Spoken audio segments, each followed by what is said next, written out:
one nation, under God, indivisible, with liberty and justice for all.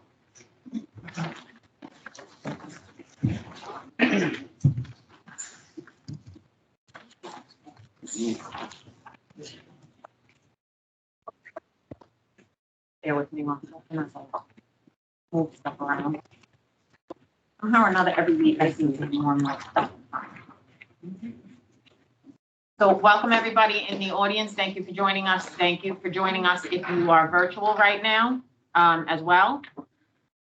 We have two parts to this meeting. The first part of this meeting is going to be our policy meeting. So bear with us as we go through policies that have to be moved to the next business meeting. After which time we're going to move to a special business meeting, which we will pass one docket and then move on to a presentation by the superintendent. Right? Okay, so do you have your policy doc? You ready?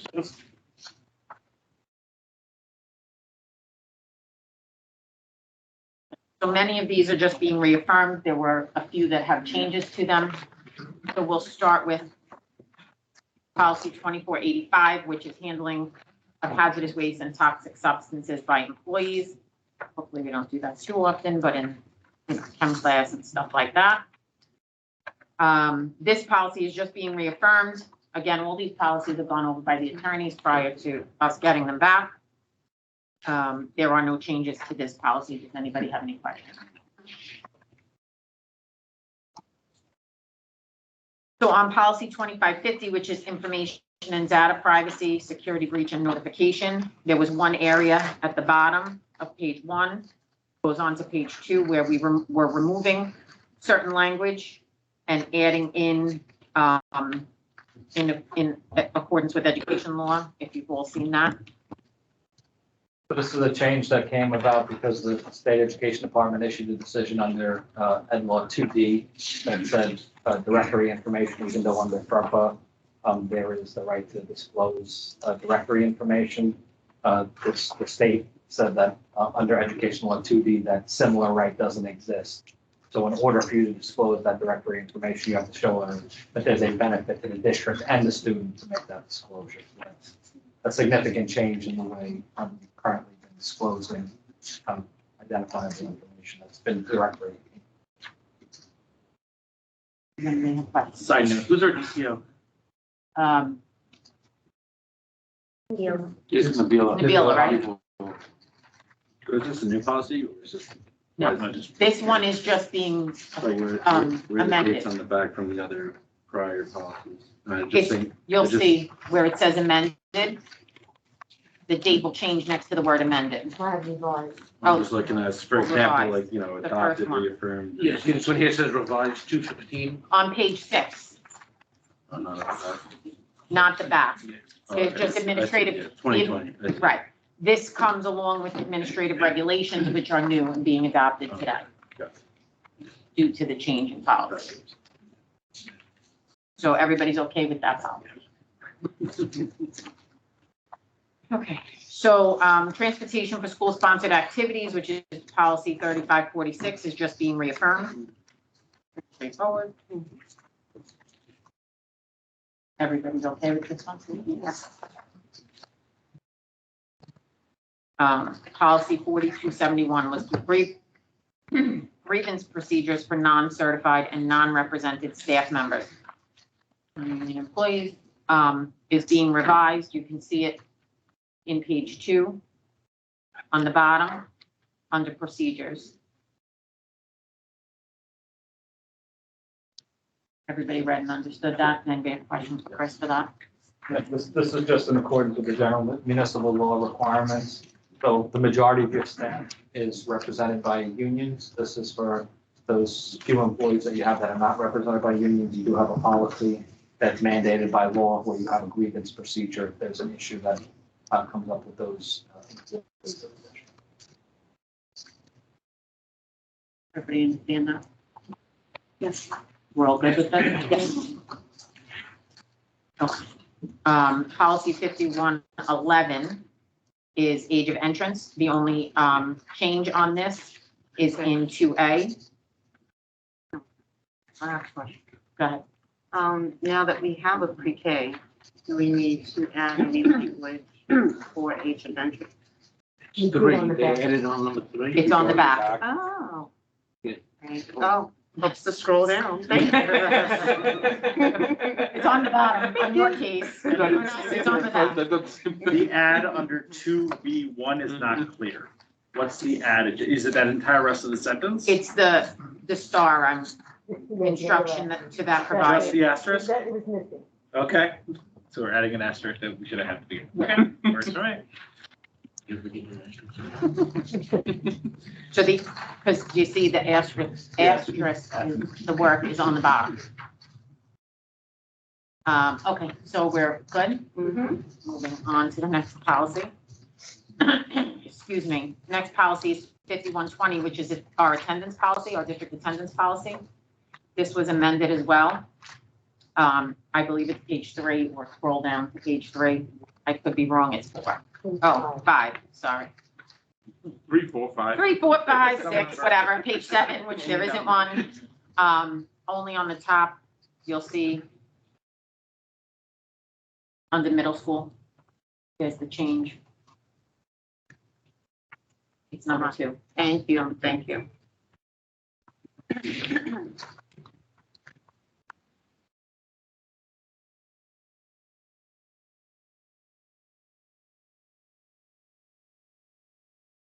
Is everybody all right? Yes. On student records, students with disabilities, policy 5138. This is being revised as well. And that's the same change that relates to Right. the educational and 2D issue. We're all okay with that change? Yes.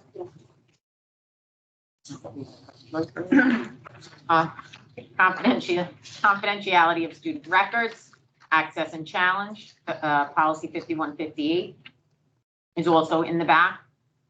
Also has to do with that same issue, correct? Correct. The last page. The same ed law that was in the other one. All okay? Our bring your own device policy, 5175, is being reaffirmed for the second time. Can't believe it's been this long since we've had a bring your own device policy. Everyone's all right with that? No questions? Adult continuing education, again, that policy is just being reaffirmed, nothing's changing.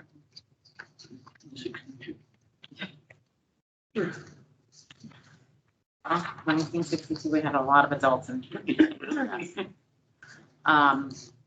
Membership in the School Board Association, docket 8350 is being reaffirmed, just states that we will participate and join other educational associations as needed, and that we will continue to subscribe and be a part of the New York State School Boards.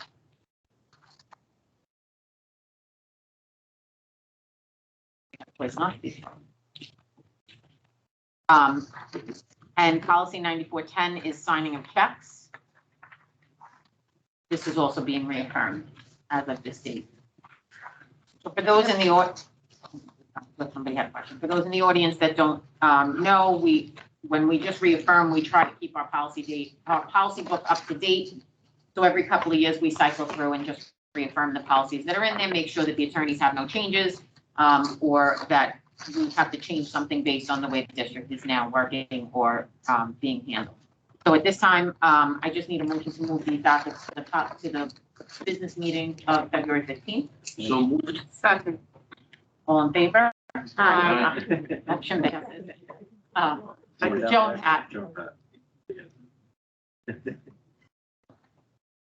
so with that being said, we're going to move into our special business meeting.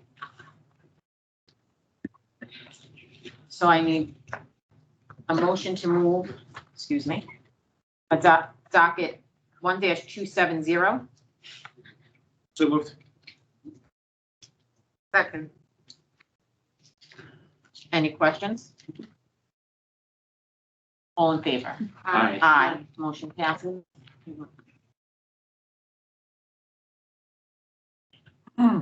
They were on there. Okay, first, I'd like to welcome Ms. Carrie Schmidt, who is filling one of our elementary teaching positions, left vacant by the resignation of Ms. Mary Brandt. Ms. Schmidt earned her bachelor's degree from Tufts and her master's degree from Toro College. She's worked at Success Academy and Hell's Kitchen for 3 years, and 2 years she spent as a 5th grade teacher in Champaign, Illinois. And she's being recommended for this position by Ms. Noddy, Ms. Riley, and myself. Welcome aboard, Ms. Schmidt, if you're out there. I'm not sure, but she's already started and she's doing great work for us already with our students. So we did that. Just anything that was on that doc. Okay. Only. And now I'd like to speak about 3 colleagues who have chosen to retire from our school district in the next few months. We're sad to see them go, but we do wish them all well. I don't know if they're out there, but if they are, congratulations to all of you. First being Ms. Lauren Piazza, who is currently a special education teacher at the middle school, and she's retiring at the end of the month. She has been with the district since 2010. I do recall several instances of interactions with Ms. Piazza involving book clubs and book talks, and I've always had some great conversations with her, and saw her start teaching some interactive math lessons with her class throughout the years, and she will be missed by the students and staff at the middle school. So congratulations, Ms. Piazza. Next, going in reverse order, is a colleague of mine who we have to work together with her current class to create a recipe using black-eyed peas, because they were reading a book around black-eyed peas, and together we were learning that black-eyed peas are just not only peas, but they're beans as well, legumes.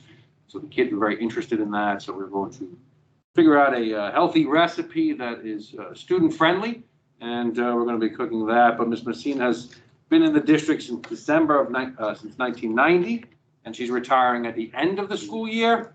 And she has seen many changes throughout the years at Cornwall Avenue, and I know she will be celebrated at Cornwall Avenue in traditional fashion, and she's going to be missed. But in the meantime, we still have a whole semester to go to have fun with her and celebrate her career. So we look forward to the next few months together.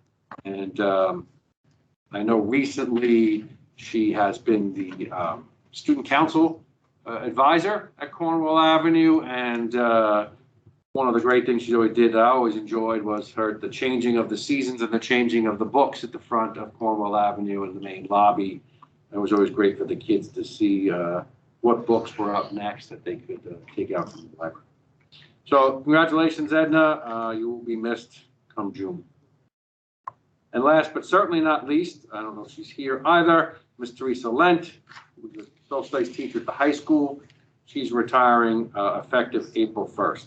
No, it's not April Fool's Day. She really is retiring. I've had the opportunity to work with Ms. Lent about a decade or so ago, and some of my fond memories of her include her college level course in criminal justice. The kids were always intrigued by the doings and how things worked. She was able to bring to light engaging lessons and activities in that class. Seen her teach them upper level courses, economics, and also she was part of the service learning projects that we used to do in the 12th grade, which was wonderful for kids to be a part of, to do the research and actually do the presentations.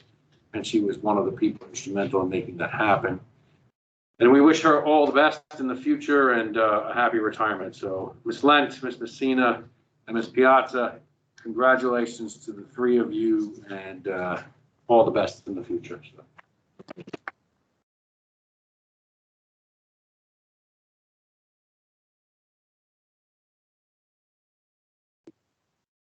Okay, at this time, the board would also like to take the opportunity to congratulate all three who are choosing to retire. We will miss you terribly. We're going to turn the, we're going to turn the microphone over to Mr. Riemann at this time, who's going to make a brief presentation to the board in regard to a possibility of reorganizing the structure of the 712 complex. So the way this is going to work is Mr. Riemann's going to do his presentation, and then we're going to open it up to the board for questions, after which time then I will take questions from the audience, both here in this room and also virtually. So please just hold your questions to the end, and I'll call on you when Mr. Riemann is done.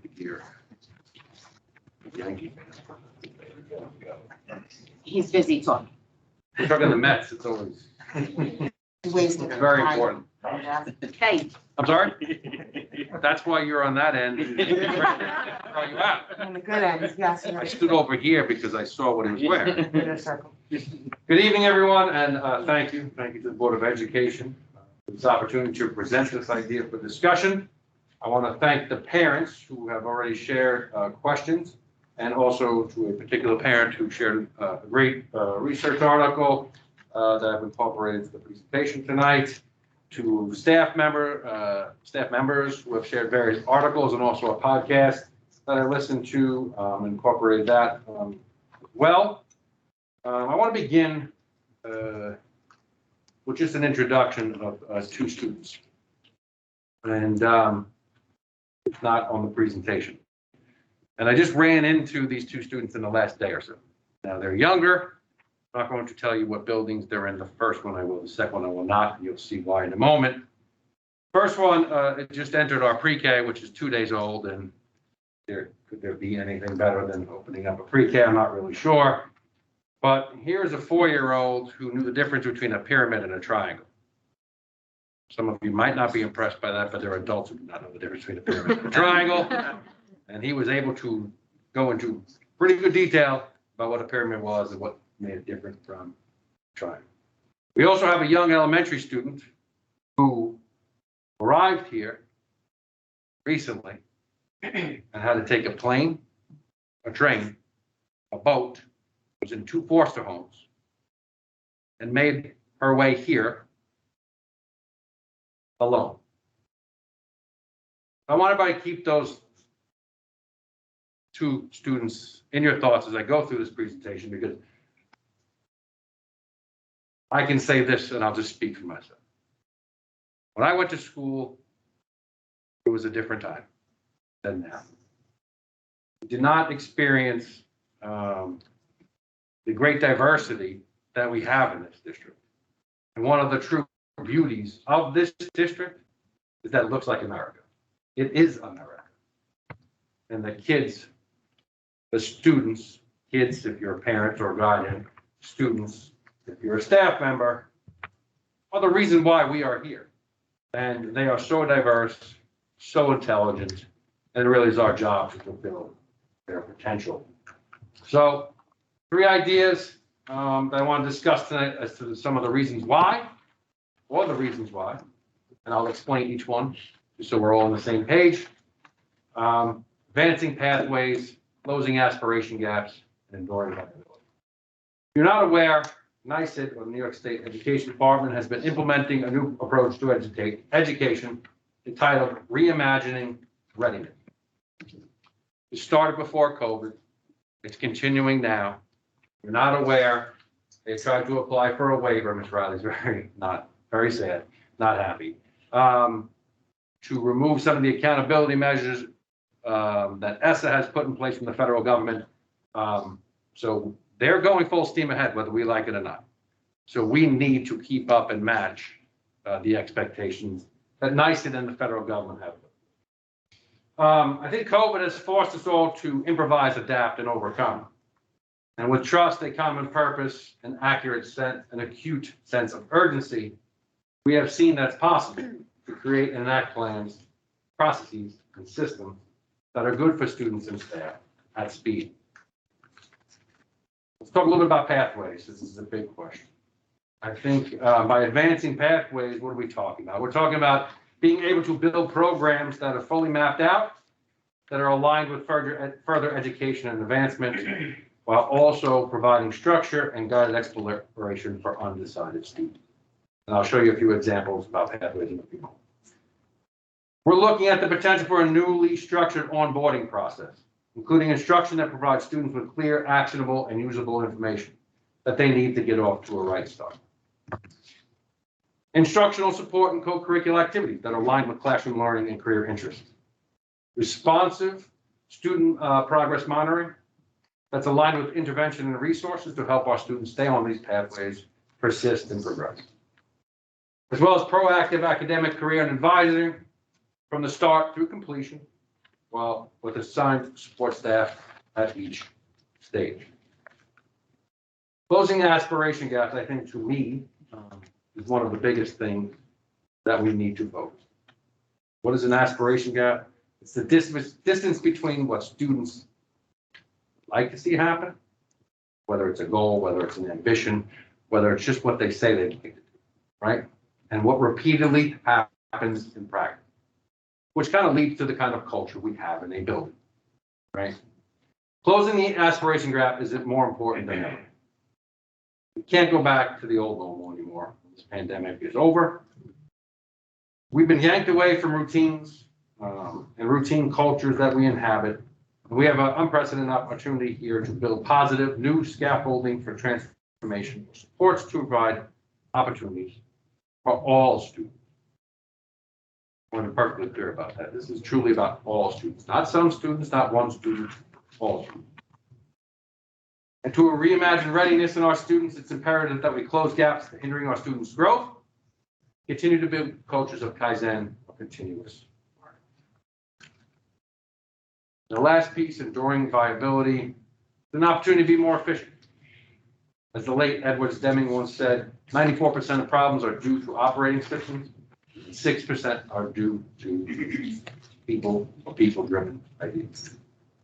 Moving to a secondary school is about continuing this culture of inquiry that we created now pre-K to 6 and making it viable throughout the whole system. It's about long-term sustainability that will allow our staff and students the ability to endure and thrive, which is inevitably involves around learning and adapting. Viable system that is capable of success and effective for the long term. In case you haven't been here, you just moved into the district or don't remember, I'd like to take a quick step back. We restructured our school district at the elementary level into what's considered a Princeton model, grades 1 to 3 at the primary center known as Cornwall Avenue. The intermediate building, GW, grades 4 to 6. And now, and at the time, we still have currently, we have middle school, grades 7 and 8, and the high school, grades 9 to 12. Now, with the addition of a pre-K, we believe we have created a solid foundation. A foundation in which students can thrive, not only learning the basics, but begin to learn how to develop lifelong dispositions, habits of mind, as well as learn how to learn. I don't know if you're aware, but we did put out on social media a while back our previous NWA scores, and I say previous because we're in the middle of completing the newest version of the NWA. Our scores went up tremendously. Math, they went up in reading and writing.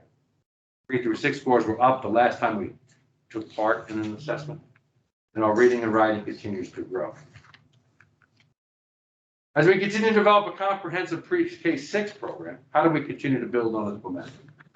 I just want to be clear. There's no universal model of a successful education or career life program, but there is agreement on fundamental principles, concepts, specific learning goals, and the need for a strong commitment to programming that responds to the interests, strengths, needs, and aspirations of all students. So what are some of the things we considered, or I considered during this time to present this idea this evening? School population and demographics, enrollment, needs, district vision, fiscal responsibility, academic program, administrative and staff structure, and the continuing mission of innovation and reimagining school in the 21st century. In question form, here are some of the ideas. How can we align our district vision, pre-K to 12? How can we build a comprehensive pre-K-12 program? How can we meet the expectations of NICET? How can we continue to be fiscally responsible? How can we address the fluctuating enrollments and the changing demographics to meet the needs of all learners? Just as we discussed during the restructuring and moving to the Princeton Model at the elementary level, our core values still remain the same. Structural consistency, but now at the secondary level. Programmatic consistency, pre-K to 12. Continue this innovation and reimagining at the 21st century level. So I'm going to work backwards and talk a little bit about enduring viability. I want to answer some of the pertinent questions that have come up from parents as late as today. I do not use social media for personal reasons. I have my own belief system in that. I do promote our school district through social media, but I will not take part in the cesspool, sorry to say it like that, of social media, but I think people tend to lose their social graces and their minds, quite honestly, when they go on social media. That's one of the things I want to teach our students, quite honestly. How to be able to disseminate information, how to be able to engage in debate without telling the other person their X, Y, and Z, to be able to discuss and then have lunch afterwards. It's okay to disagree. It's not okay to scream at one another. So let's get right to it. The day-to-day is not going to look different. Let me be perfectly clear. It's not going to look like Harry, if I have my head right. It's not going to look like a Lynbrook, if I have it correct. I'm not going to take 7, 12 and stick them on one side of this building, which would be this side, and they're squish everybody in. No, no, no. We're not doing that. 7 and 8 is going to stay on one side. 9 through 12 will stay on another. I have no intent to mix that, so I want to be perfectly clear, because I know that was one of the big questions that was out in the cloud. Let's talk about some other things that will stay the same. There'll be separate bus rides. I think that's very important. So the busing will remain the same. And if you know about me, the school district, what we've been trying to do, we just put together a pre-K through 6 program. It's the same philosophy that's continuing. We're trying to build consistency. It's very important, right? So we believe in developmentally appropriate education. Drop-offs and pickups will remain the same. If you've ever been on NASA Boulevard at about 7:45 a.m., oh boy. And that's something else. It's not on us, but something else we have to think about and we have to talk to at the county level to try to figure out something, because it's tough. So there'll be separate entrances for 7, 8, and 9 through 12, just like it is now. Facilities wise, whether it's the gymnasium, whether it's the lunchroom, will remain the same. 7 and 8 will eat in their current situation. High school will eat where they eat. And the high school students, I did promise them we're going to be getting rid of those chairs soon, as they hate them, and I don't disagree, because sitting on a metal chair at lunch is not enjoyable. The bell schedule is going to remain the same for next year. We are getting eventually a new bell system through the Smart Bond, but that's an upgrade. And then we might want to use that for times, for example, like when there's AP exams, when there's midterms and the 7, 8s are not in midterms. So then we go separate bell schedules so that one side of the building continue their classes in a normal rotation, and everyone else can do what they need to do, right? But let me be clear. There might be a time when a 7A class with their teacher comes onto the high school side. If you're not familiar with how the current structure works, high school students are near middle school students now. There's the STEM labs, which are near the middle school. That's just a fact of life. That's not going to change. But this is me selling the bond a little bit and selling the beautiful things that are going on in this district. I'm not going to kid you, but if you see that library right there, that's our new high school library media center. It is a beautiful space. And I want all of our kids to access it. One new program or one new product that we were able to acquire is something called ZSpace, okay? And I'm learning about this myself, so forgive me. But it's an augmented virtual reality solution, right? Basically, and I know it was Mr. Magaracci, Shinsato saw it on the bus when we were at that board conference that year. So basically what happens, use a laptop, goggles. And so say you're in living environment class, what we would call biology. You can actually see a heart and interact with it. You can go into it, you can dissect it, you can learn all about it. And there's all these different varied programs that are like that. So it's a 3D virtual kind of model. So why wouldn't we want our 7th and 8th graders to be part of that? And it's housed in the library, so they would have to go. So that might change slightly.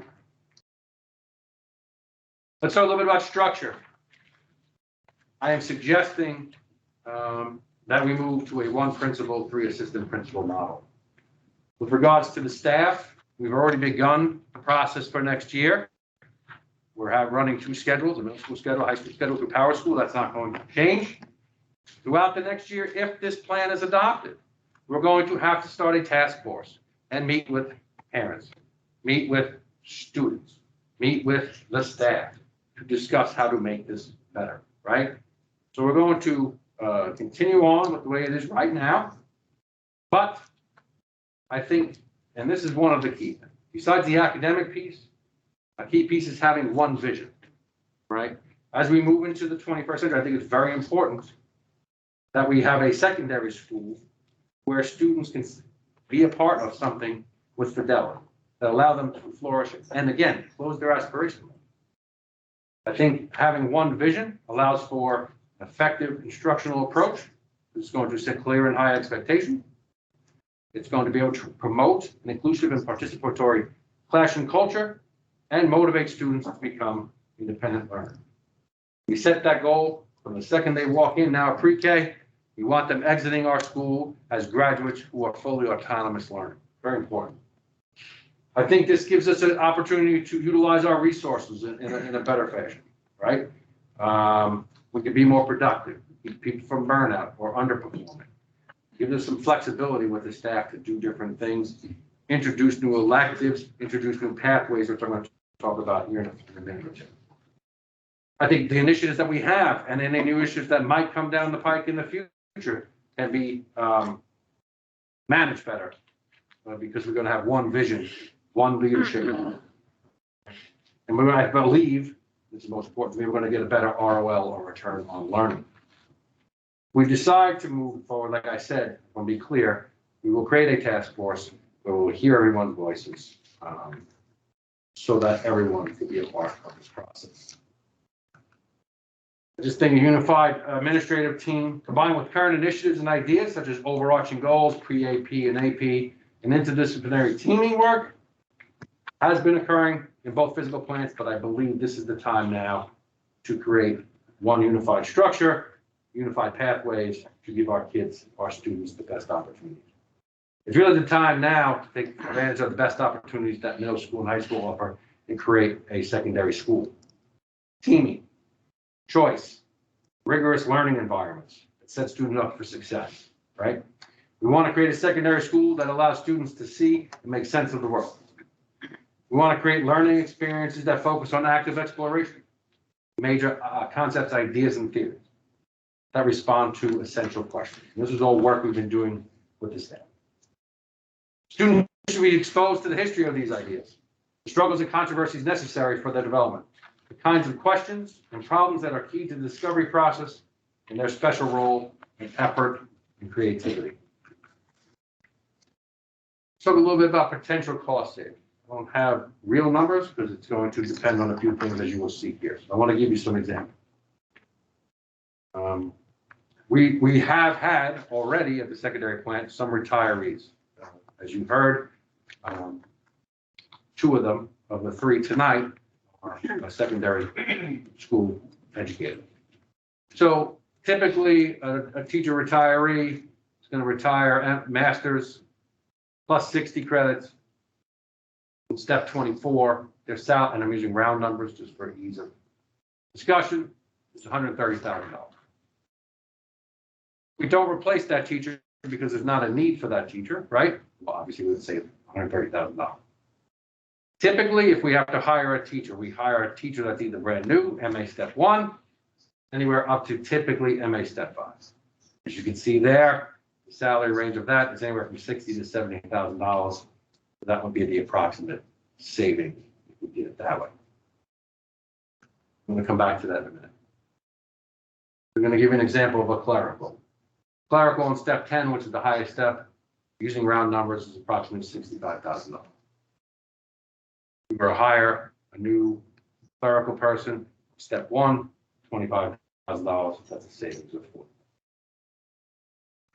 So we've had 3 teacher retirements already, as I said. We're going to have some more, and we really do expect anywhere from 5 to 10 over the next 3 years, thereabout.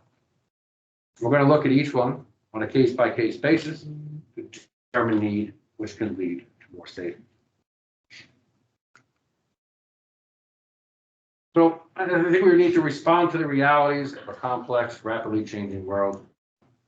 I think it's based on the understanding education and career life planning is now a lifelong process that requires all learners to be flexible, to be able to adapt to changes in themselves, in the world around them.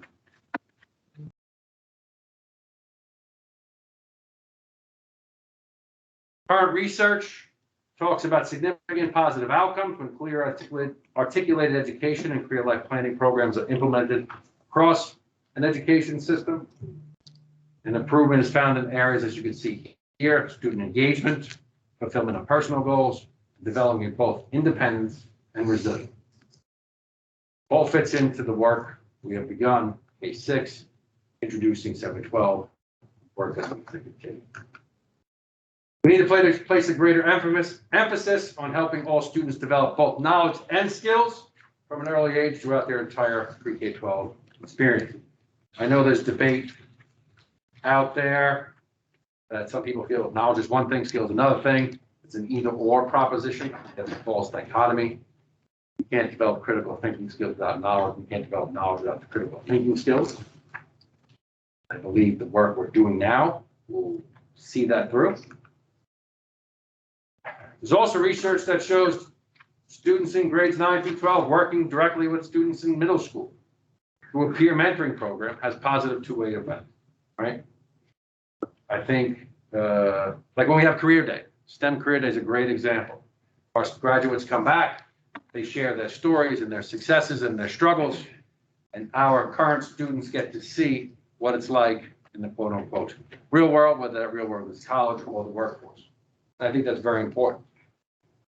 We've been planning at the high school level and middle school level right now to start a grade 11 mentoring program for the 8th graders. We believe that's very important work. Many reasons. We chose the 11th grade, obviously, because next year there'll be 12th graders and they'll still be here working with them, the rising 9th graders. I also think a unified 7 through 12 school, secondary school, eliminates more of the 9th grade crisis hazards that we have seen in the past. As you may recall, we have moved a number of high school credits into 8th grade, right? Studio and art, 99% of our kids will get at least 1 credit, right? They could take algebra if they want. They can take living environment. And as well, they could be part of FLAX or the World Language Program. And if they pass the checkpoint exam, they'll get a credit for that. I also believe this eliminates the need for a lot of articulation and opens up the opportunity for articulation directly between elementary and secondary education programs, right? Because now we'll have just one bridge, 6 into 712. So GW can work and begin to prepare with a secondary school program. So education loves a good catchphrase, right? Or a good acronym. Lately, it's been about college and career ready and future ready.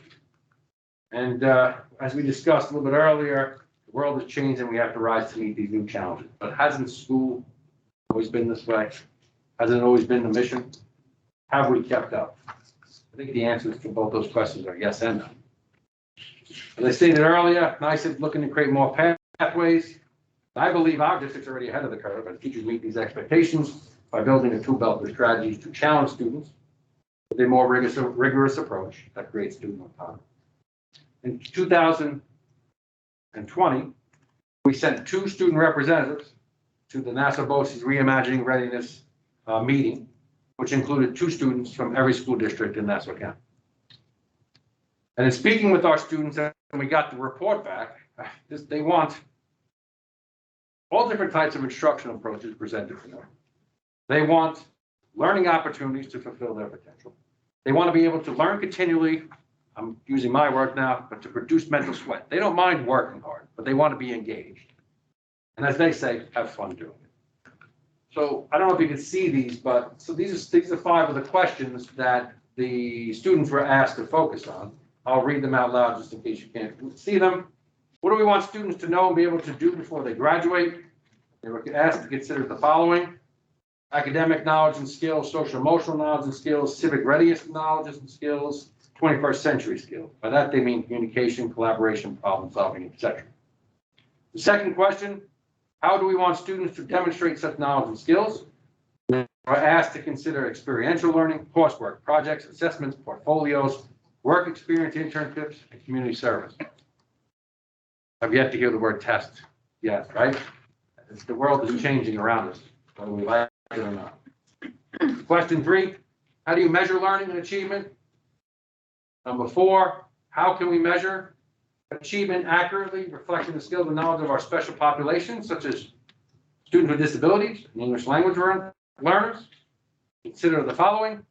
Consider whether alternative measures of assessment should be made available to special populations of students, and if so, what types? Examples include project and portfolio.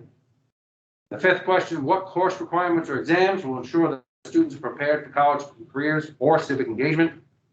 Consider the following. How does undertaking studies required to pass exams in math, science, ELA, and social studies indicate readiness for post-secondary options?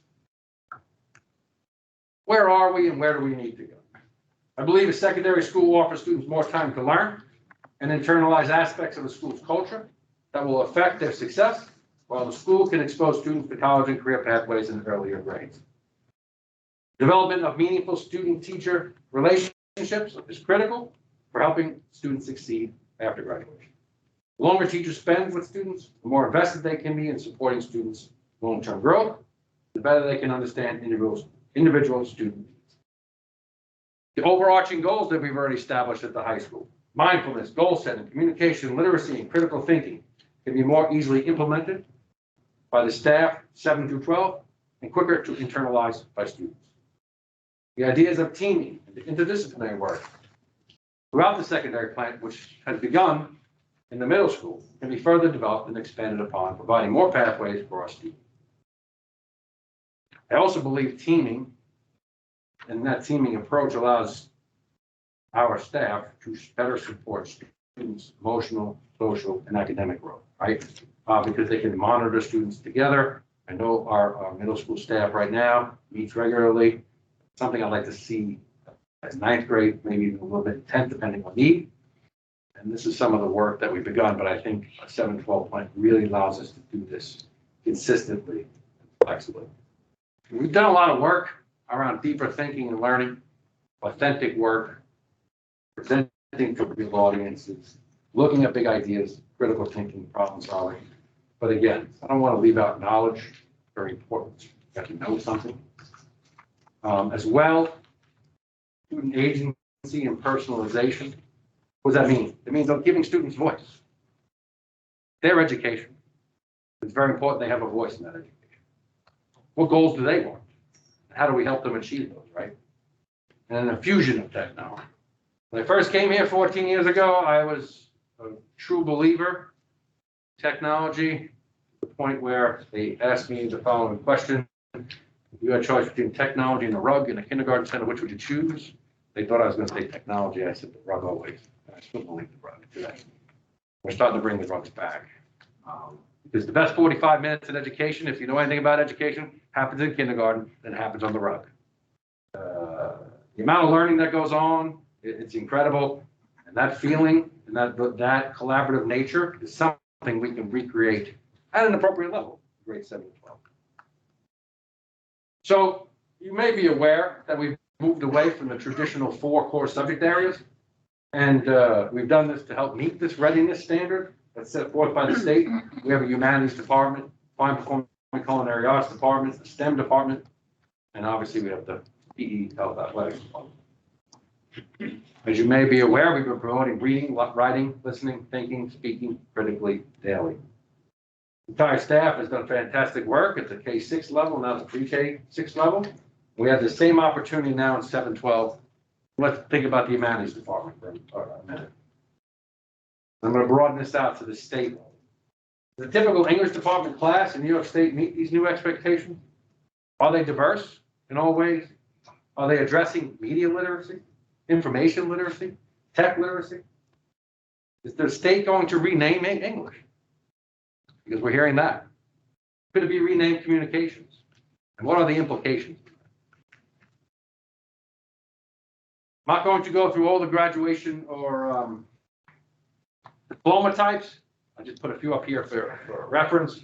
There's your typical Regents diploma, there's Regents diploma of honors, there's Regents diploma of advanced designation. There's all these, and there's a lot more. But if you want to look them up, I will send you the link.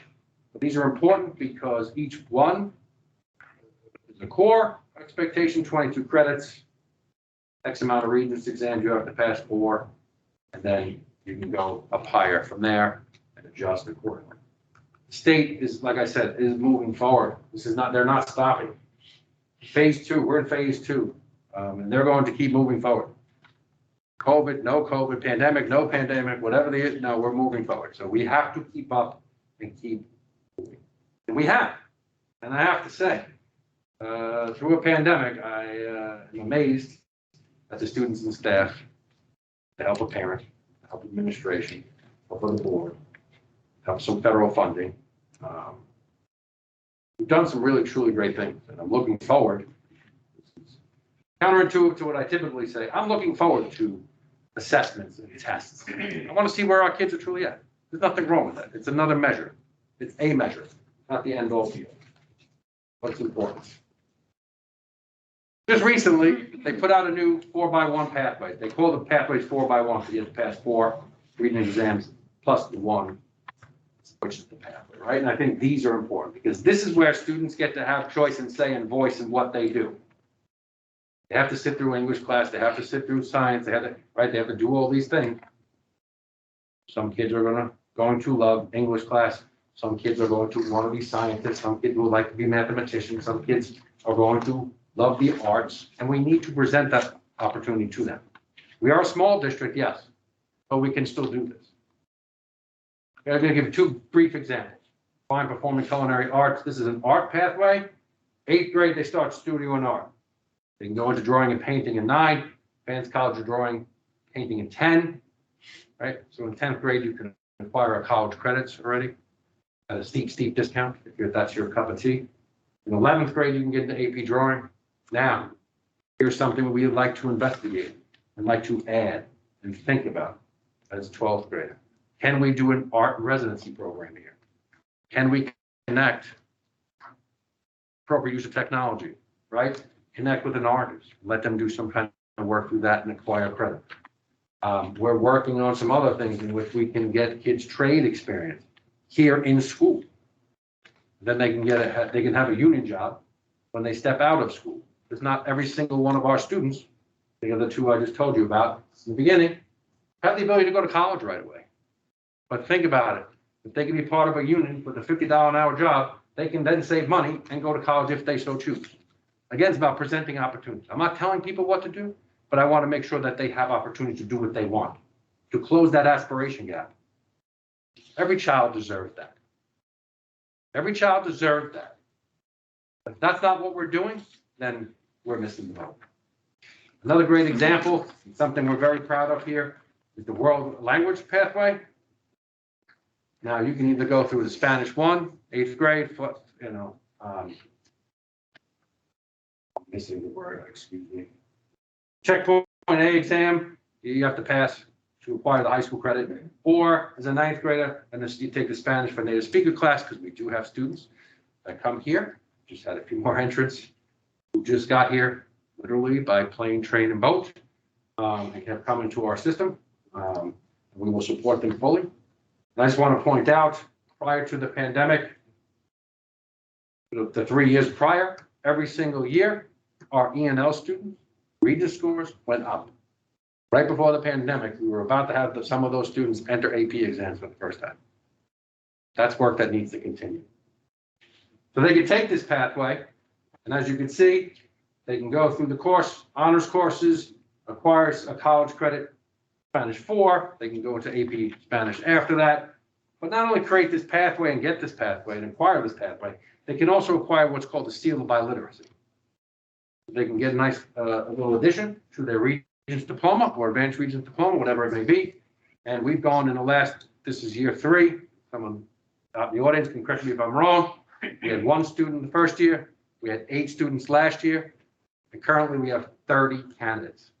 In 3 years, look what we've done. You know what we were told? Can't do that. Okay. Keep telling us we can't because we will, because these kids are amazing. We're about to get involved in the civic readiness program. Brought in or bringing in a program that's going to be grant funded, save money. It's called Generation Ready. Yeah. Generation Next. Generation Next. I apologize. Which is going to help us. I'm sorry. I apologize. I had it wrong twice. Generation Citizen, which is going to allow us to work with our students to become more civic minded, more civic ready to enter the world. Again, be able to debate and discuss thoughtfully. There's the Spanish, I apologize, there's the Spanish pathway. We want to create more of these. In the 7 through 12 secondary school, this is what we'll be able to do, fill these out. So I think by answering all of these ideas over time and these questions over time, students will naturally create their own pathways to success. We have mathematicians and artists and authors and scientists and musicians and athletes in our midst. We do not want to shrink, but rather broaden individual student choice prior to graduating. This is going to allow our students to close aspiration gaps and fulfill their potential. 712, or 1 secondary plan, just so you know, is congruent with New York State's teacher training and teacher certification requirements.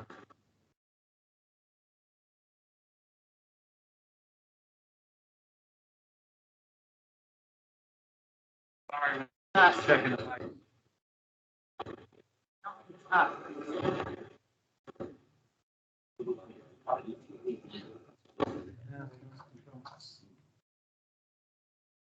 712, or 1 secondary school, is congruent with New York State's teacher training, teacher certification requirements, and the state education department regulations, which are based upon the K-6, 712 split.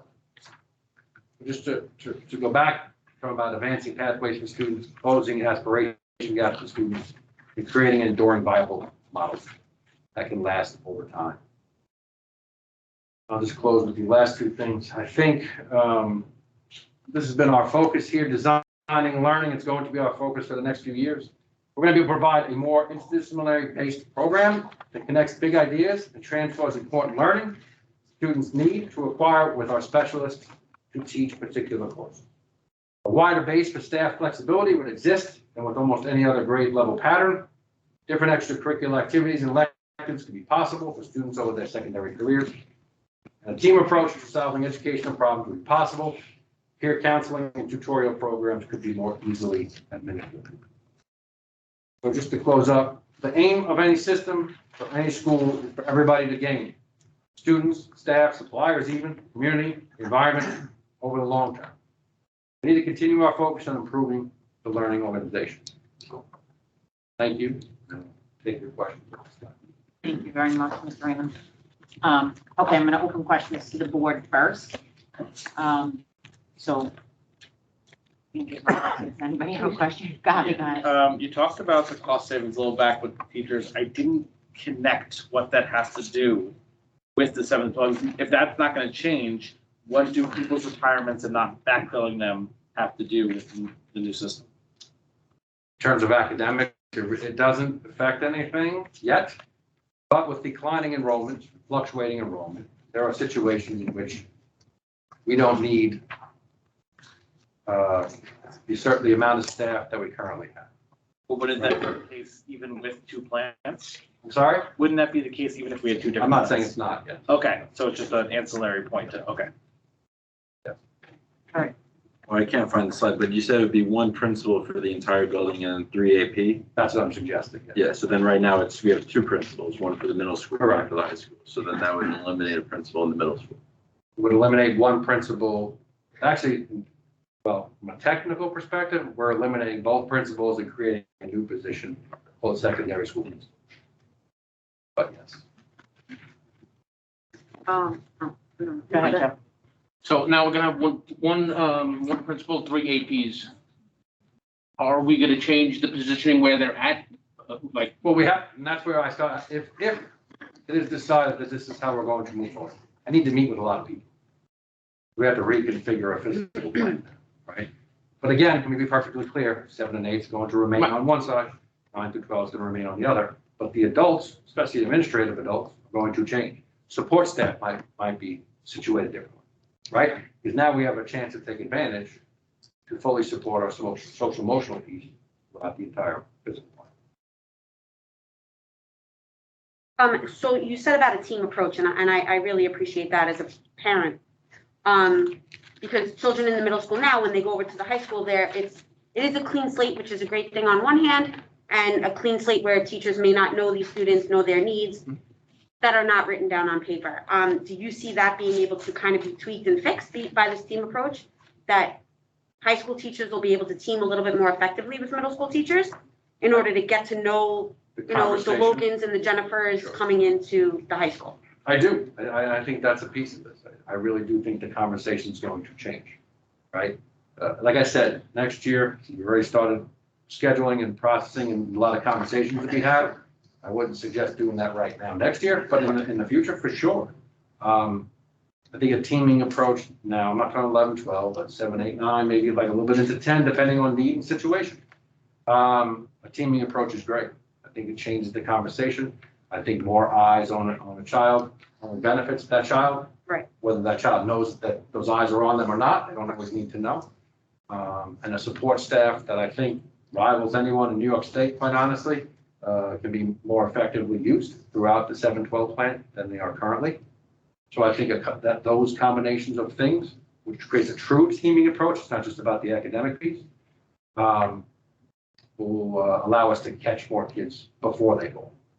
Sure, and you speak to the support staff, so if the need arose that there was a great need for, in one particular situation, for extra support staff in the middle school side, Yep. we would be able to then pull from the high school side Yeah. to kind of fill those I mean, gaps if we need. Yes. There are circumstances where I think a certain expertise might be needed. I'm gonna give you a different example because it's always, I don't like to talk about social emotional, especially kids with diabetes. Let me give you a different example. We have a teacher who shall remain nameless, who has done a lot of research and presented at conferences on gaming as a teaching tool. I don't know where I fall on that, but it's a thing, it's real, it's out there. And then when done right, it's truly effective, right? So we have this level of expertise here, per se, right? Let's say we have a group, let's just use the 8th grade. They have a certain interest in this gaming idea. So why can't we now be more flexible and create a program or a pathway where these kids can access it? Right. So instead of kids fumbling around, as we know they do in middle school, it's just tough being awake in middle school. A teenager, we give them a focus and change their focus. I think that kind of flexibility is a great opportunity. I think we need to be more responsive to their needs. And because we're a smaller school district, we're not a Sachem, it's gigantic. Right. That's harder to do. Here, it's a little bit easier. I just think with the number of students and staff we have, I think it's a great opportunity for them to know. And there's no reason why we couldn't. Right. So my last question, as a parent of a current middle schooler that's looking at high school, unless I'm seeing it wrong, my child going into 9th grade or the children coming up behind him, they're really not going to see any change in their daily program. Like the opportunities are going to be there, but I know my 13-year-old doesn't look at the opportunities that are above his head, Right. So am I seeing it right that really these 11, 12, 13-year-olds aren't really going to see a change in their day-to-day routine? I would believe that to be correct. Okay. This is about culture. This is about setting a tone, creating a culture that we want, of higher expectations than we currently have. And that's not a knock on anybody. This is just what we want. Right. Give you an example. Our graduation rate last year was 93%.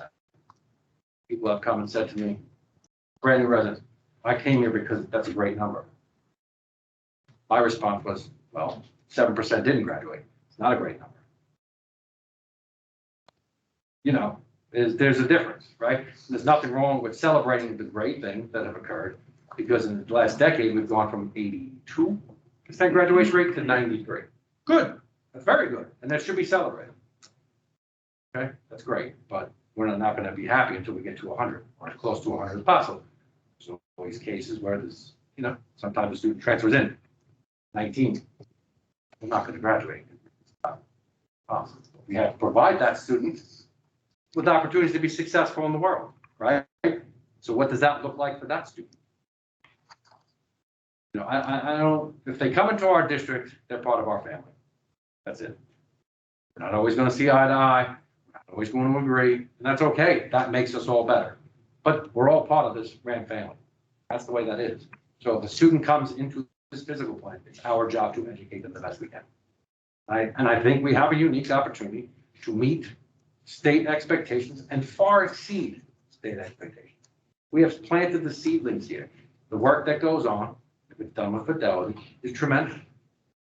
And our SSAC students, some of the other students I spoke to said it best. Mr. Riemann, I like project-based learning. I don't want it all the time. I like a good lecture. I don't want it all the time. I like to do group work. I don't want to do it all the time.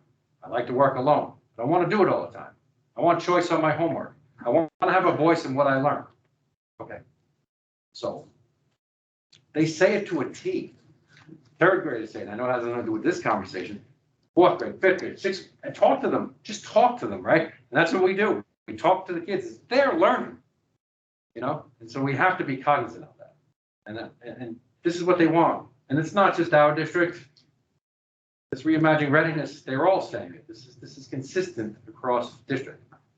And we're ahead of the curve, and I think we need to stay ahead of the curve. That's very important. So a little forward thinking. It's old school, right? A 7-12, not new, right? But we're not going to be a typical 7-12 where everyone's mixed together. I don't believe that's developmentally appropriate. I also don't think it would work. I don't think it could be as successful. But I think what we're presenting here, again, we're going to get more ideas from other people and make it better as time goes on.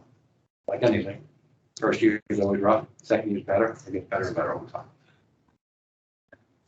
Well, the questions I have left that I'm answering. But You're welcome. just to piggyback with, you know, if there are opportunities for vertical collaboration, those 9th grade teachers collaborating with the 7th grade, just so it's a more connectedness.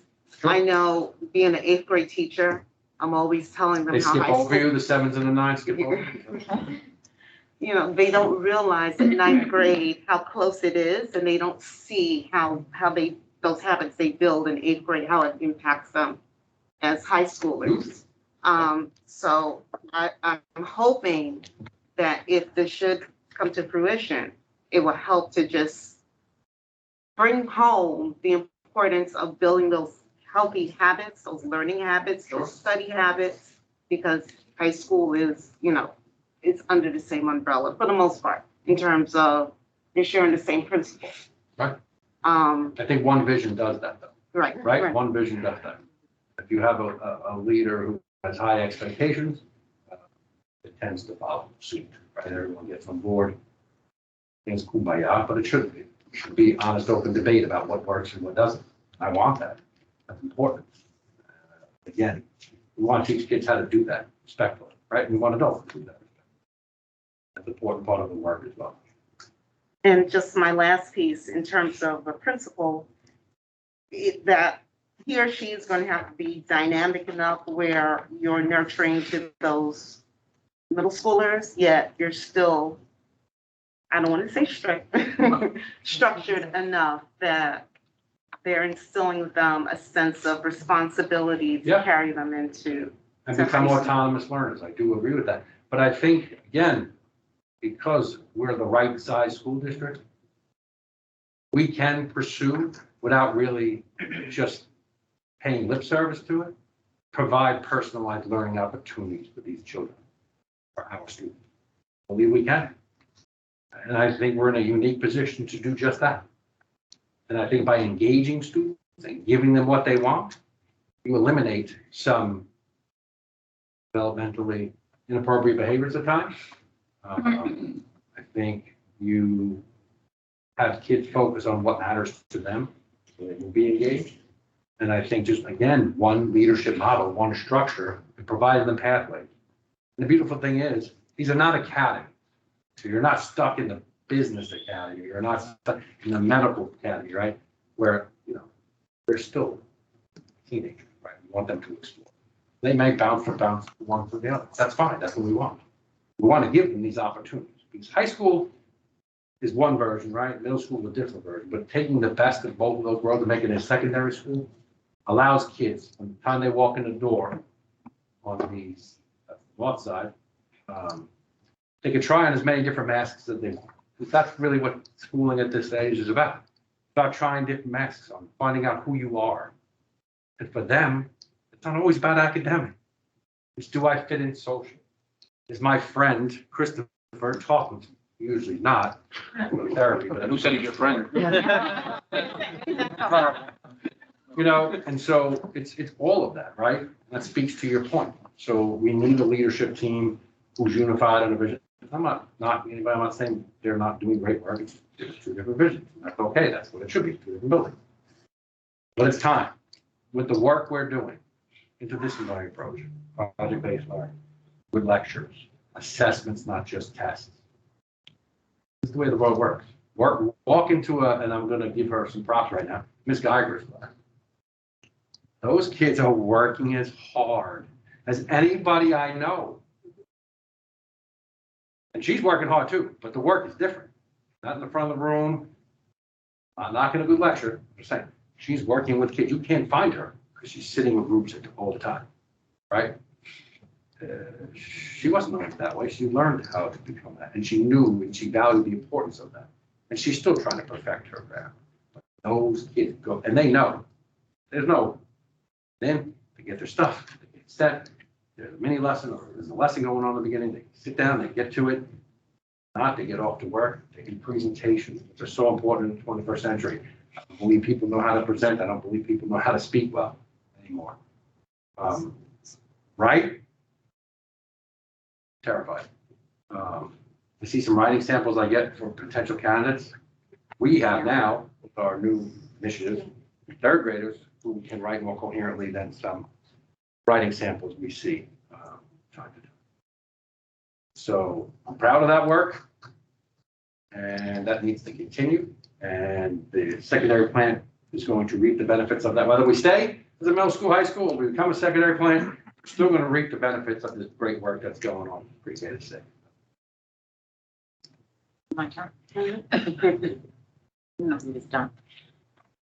So I just have a few questions just to back up to a couple of the questions that came from the parents, which I think you did answer, but one, if we go this approach and we move into the 712 program, we're not, one of the big concerns was the lack or the loss to the younger students of extracurricular clubs or sports, and I want to make sure that people understand that that would not be the case. If nothing, they would get more. No, let me be explicitly clear. Absolutely not. We might change clubs, but that happens naturally anyway, because we do listen to the students.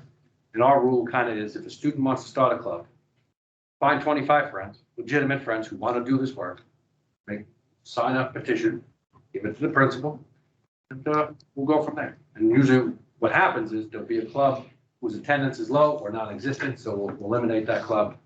We have more than enough clubs at both levels right now, and they will stay. But over time, clubs change.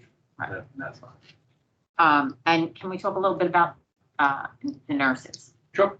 So there's no intention, my opinion, with all that's going on in the world, we need to remain as we are currently.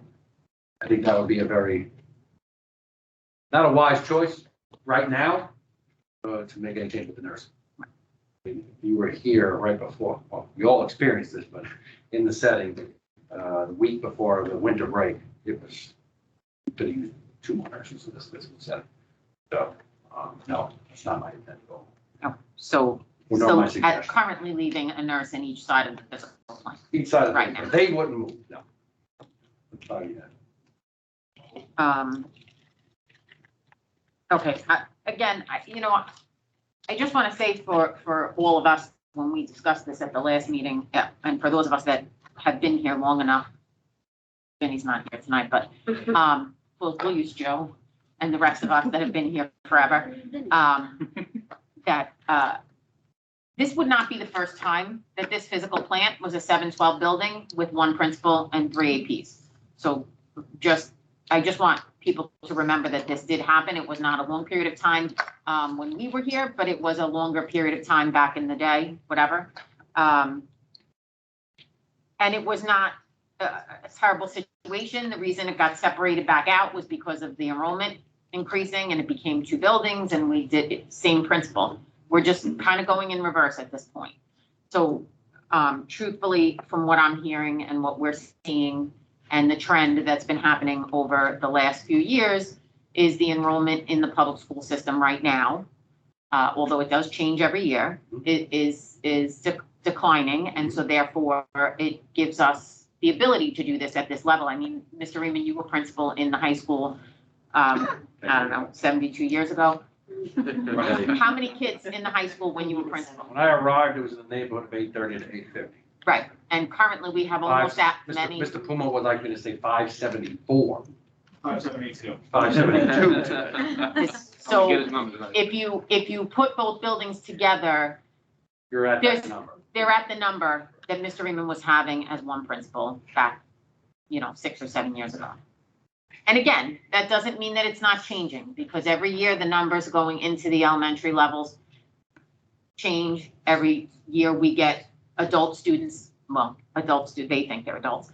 Older students in the high school, our enrollment changes on a daily basis based on, people moving into the district, people moving out of the district.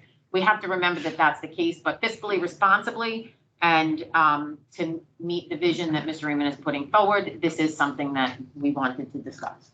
So at this time, unless the board has more questions, I'm going to open it up to questions from the audience. Go ahead, Bob. One more question. The 3 APs, is there I assume it's not a hard line of 7, 8, 9, 10, 11, 12, but is there at least a soft line where they're like kind of zeroed in there, or is it more roving between the 3 and the various grades? You go through in your head back and forth, right? I mean, again, I have to talk to a lot of other people, but my gut says the way everyone would think, I believe, 7, 8, 9, 10, 11, 12 makes the most sense right now, especially next year.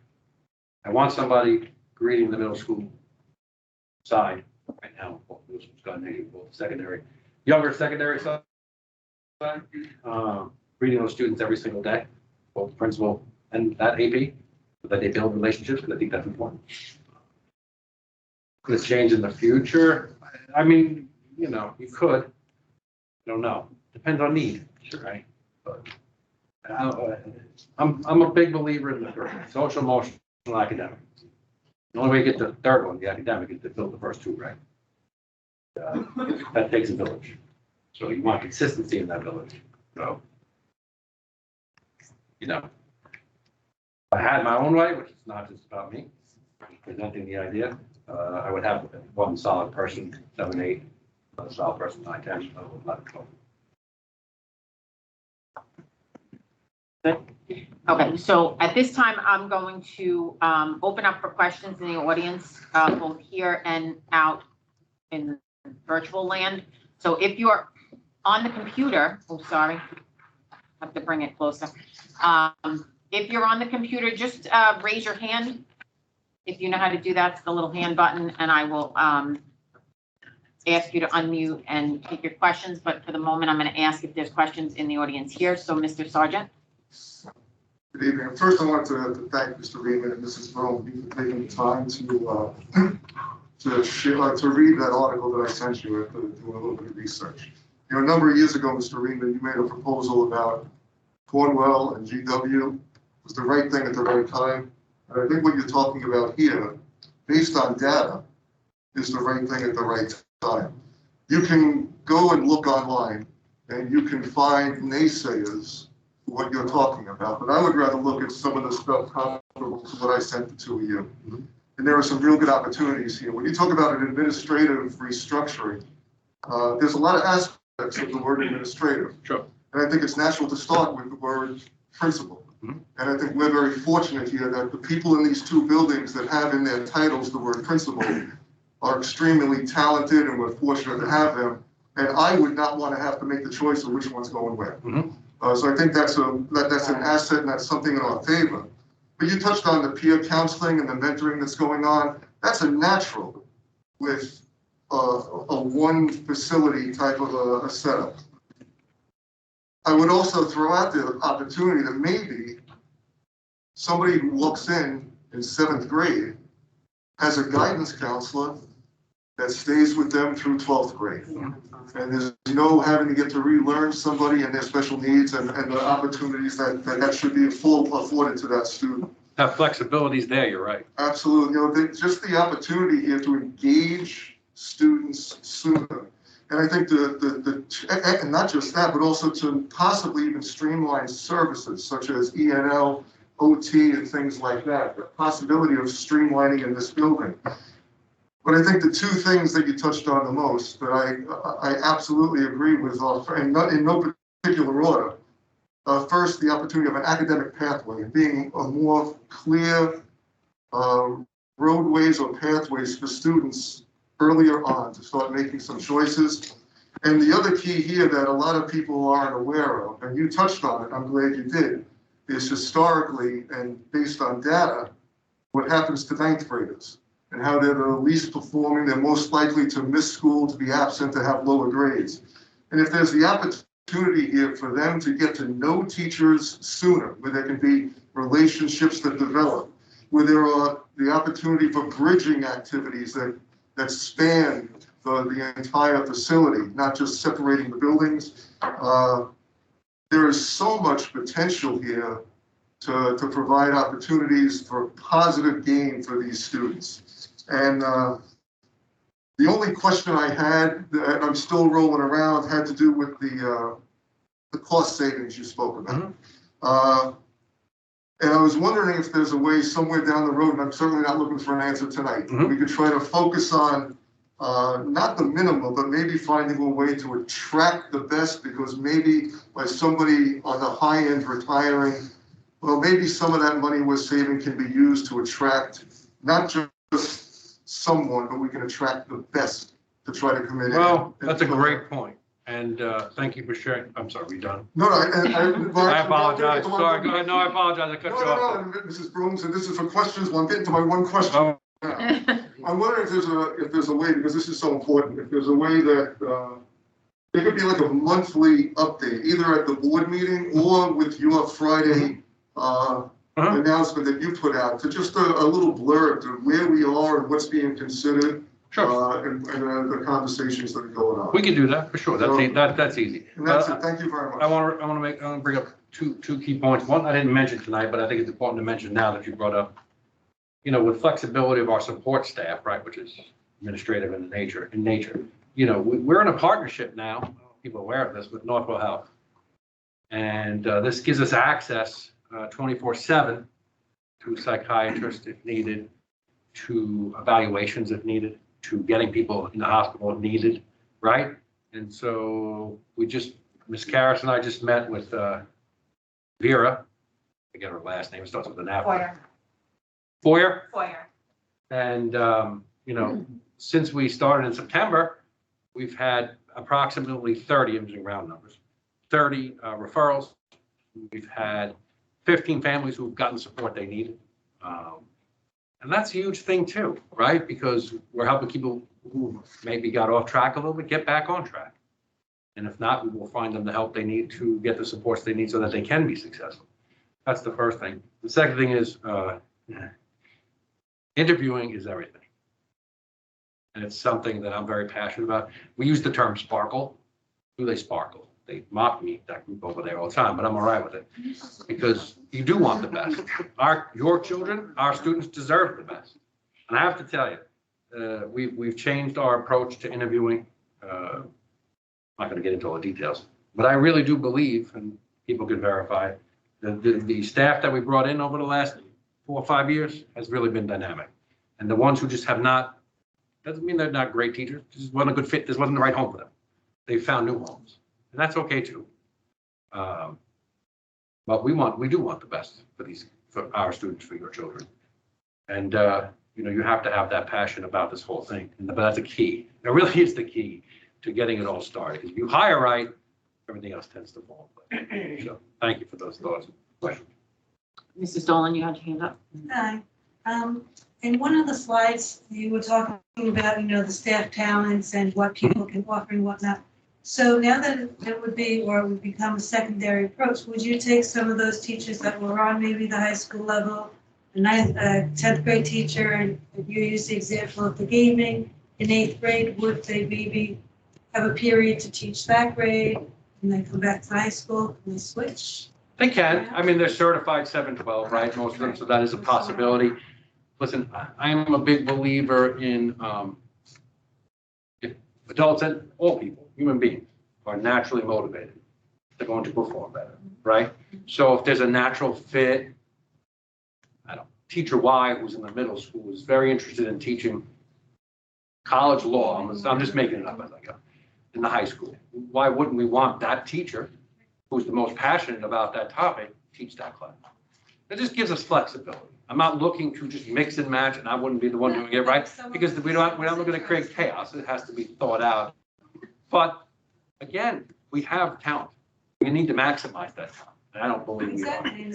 Especially like you said, if the students, if the kids are staying with the students longer, they get to know the teachers Correct. within those areas. Build better relationships. Exactly. You build better relationships, you get better results. Exactly. That's why elementary is always, the magic, because they spend 184 days together, 8 hours a day. Why magic happens, it really is. And we can't exactly replicate that, nor do we want to, but we can do something similar in a secondary model, right? Thank you. Okay, so I see there were a few hands up in the virtual audience. They all went down except I see one. Mr. Zelig, do you want to unmute yourself and ask your question? Yeah, sure. Thanks for the presentation. At the last restructuring meeting, a parent asked about declining enrollment and what you attributed to and how do you address it. Since then, enrollment has dropped from roughly 2,100 students to roughly 1,650. The 7th through 12th grade classes are much larger than the lower classes moving up. I show we have close to 3,500 seats between the buildings, excluding Eagle Avenue. And per the utilization studies, we have around 1,650 students. So how are you planning to, just a couple of questions, how are you planning to increase enrollment? I'd say it's not fluctuating enrollment, I'd call it declining. And then the second question, I requested an enrollment study from Teresa and was given a BOE studies from a BOE study from 2012. Would it make sense to do a new study to make sure this plan works with future enrollment projections? Could you just repeat the first question? Sure. The first question is the plan to address decreasing enrollment as it's dropped from around 2,100 students, I think around 1,650.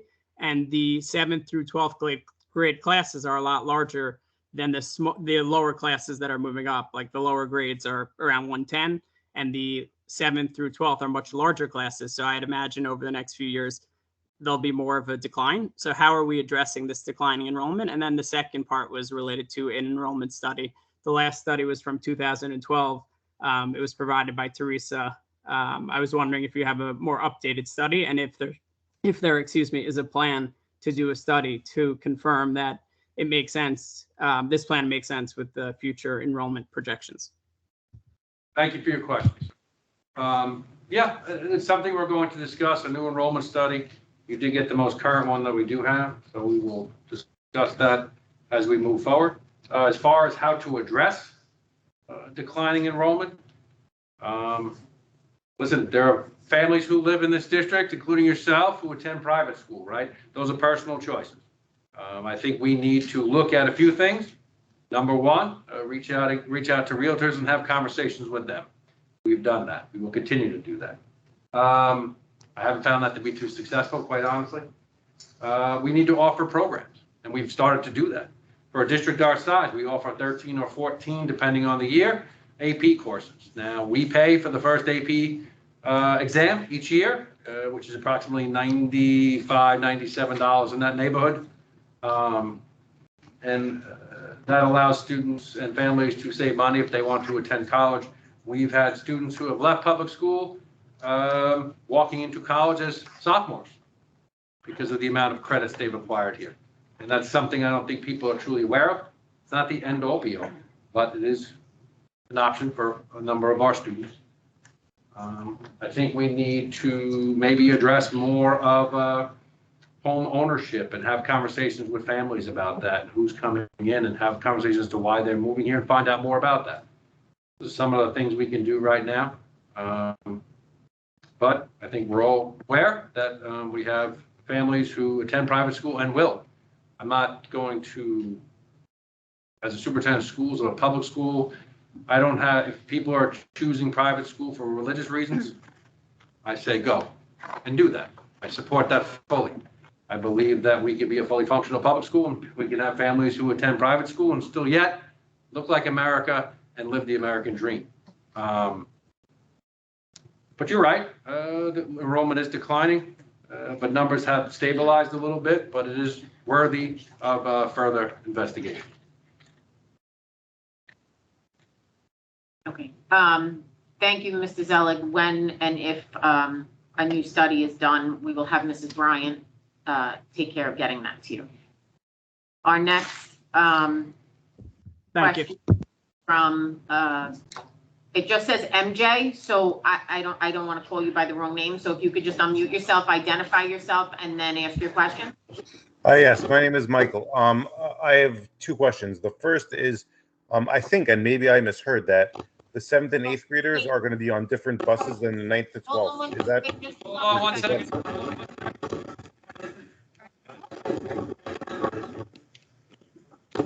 Nope. Unplug it from the floor, maybe. Just don't hit the plug. I'm not done. Okay, Sarah, go ahead. Hi. So maybe I misheard. Did I hear that 7th and 8th grade are going to be on different buses than 9th to 12th? They are now. They are now, and that will remain the same, yes. So I do know that one of the private schools here, at least, has 7th and 8th and 9th to 12th on the same bus. So I was wondering, the first question is why we would treat a private school differently than in this situation. And the other question is, and I'm not very well aware of of where the buildings are and what's going on, but if we're not using one building anymore, I wanted to know what the plan was with that building. Yeah, I'm going to answer your first question and ask you to repeat the second. And I'm pretty sure I'm correct with this, the high school has 2 buses and the middle school has 1 bus. So there's not a lot of buses that are run for the public schools. And what was your second question, sir? If we're getting rid of a building, if I'm understanding the plan correctly, what is the plan with the building? We're not getting rid of any buildings, sir. I'm sorry if you misheard that. I think that. Oh, I know what you're saying. I got it. I apologize. I understand what you're saying. We have 1 physical plant right now. It's 1 physical plant, the middle school and high school. There are 2 schools and 1 physical plant. What we're proposing tonight is the idea of that 1 physical plant becoming 1 academic school. So we're not really getting rid of a building. The building's still going to exist. Sorry, misunderstanding. Okay, Mrs. Day, I see your, oh, wait, just hold on 1 second. We're gonna try to fix that. Yay. Okay, Mrs. Day, I see your hand up. Yeah, hello? Can you hear me? Yes. Okay, I just wanted to start by saying thank you, Mr. Riemann, for compiling everything together in the presentation this evening. I think it was very informative. I did, however, have I think one or two questions. My first one, with regard to the one principal and the three APs, that was a little bit of a concern for mine. I know one of the things that you stated in the presentation was this idea of, monitoring responsive student progress and, closing aspirational gaps.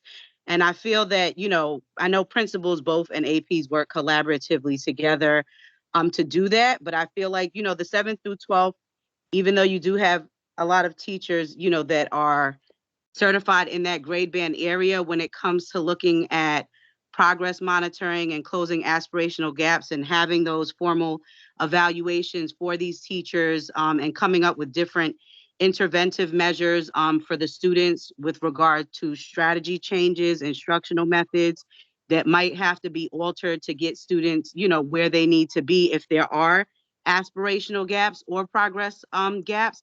Just having the one principle for that 7th through 12th band is a little bit concerning to me, because I know that they're very involved in meeting with the teachers for those formal observations, even though they only go on like once or twice a year. Is the one principal, three APs set in stone? I know even you were talking about greeting, having the AP and the principal greeting the students just to form those relationships. I feel like if there's a space, seen on a daily basis on those two different, 7th through 8th middle school and high school 9th through 12th bands, that it kind of gives the students a little bit more sense of security, seeing a familiar face maybe in one building and then another, as opposed to one probably being absent because they're pulled, from the middle school for one situation into the high school for another. So that was the first question. Is the one principal and three APs set in stone, or, are we also considering possibly still having one principal in the 9th through 12th and the 7th through 8th level? That's my first question. Okay, you can't, if we move to one secondary school, you can only have one principal. That's New York State regulations.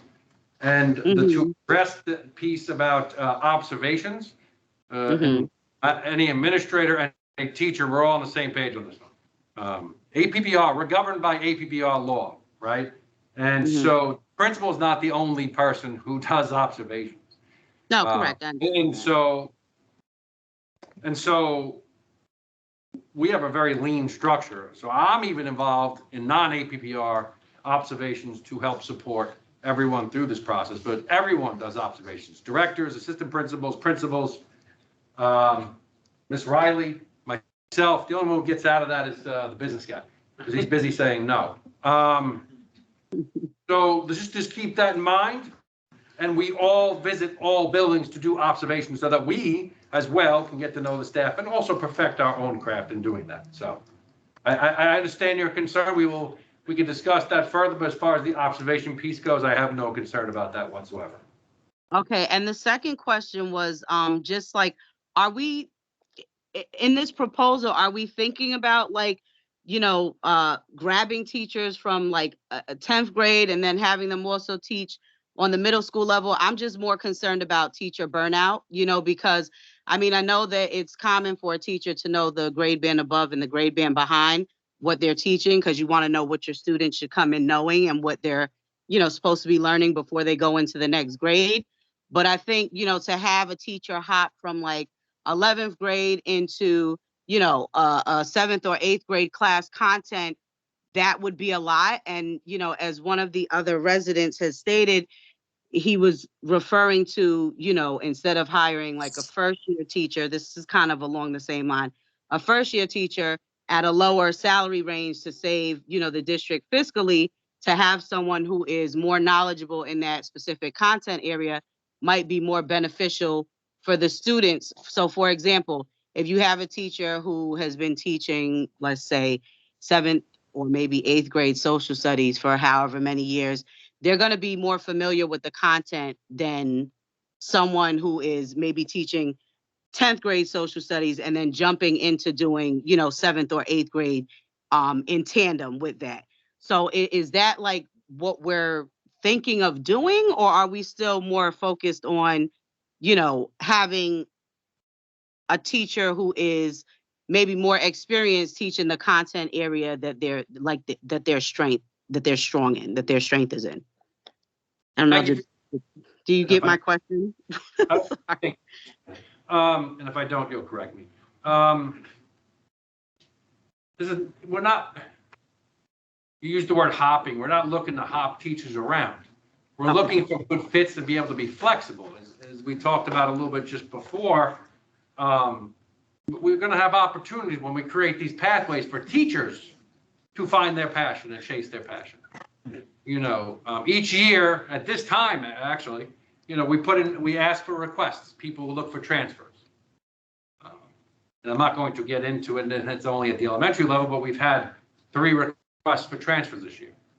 Because people are looking to be flexible and have opportunities for new learning. And that's not, I've been here 14 years, I've never seen that. People now know and understand what we're trying to do here. We don't want burnout.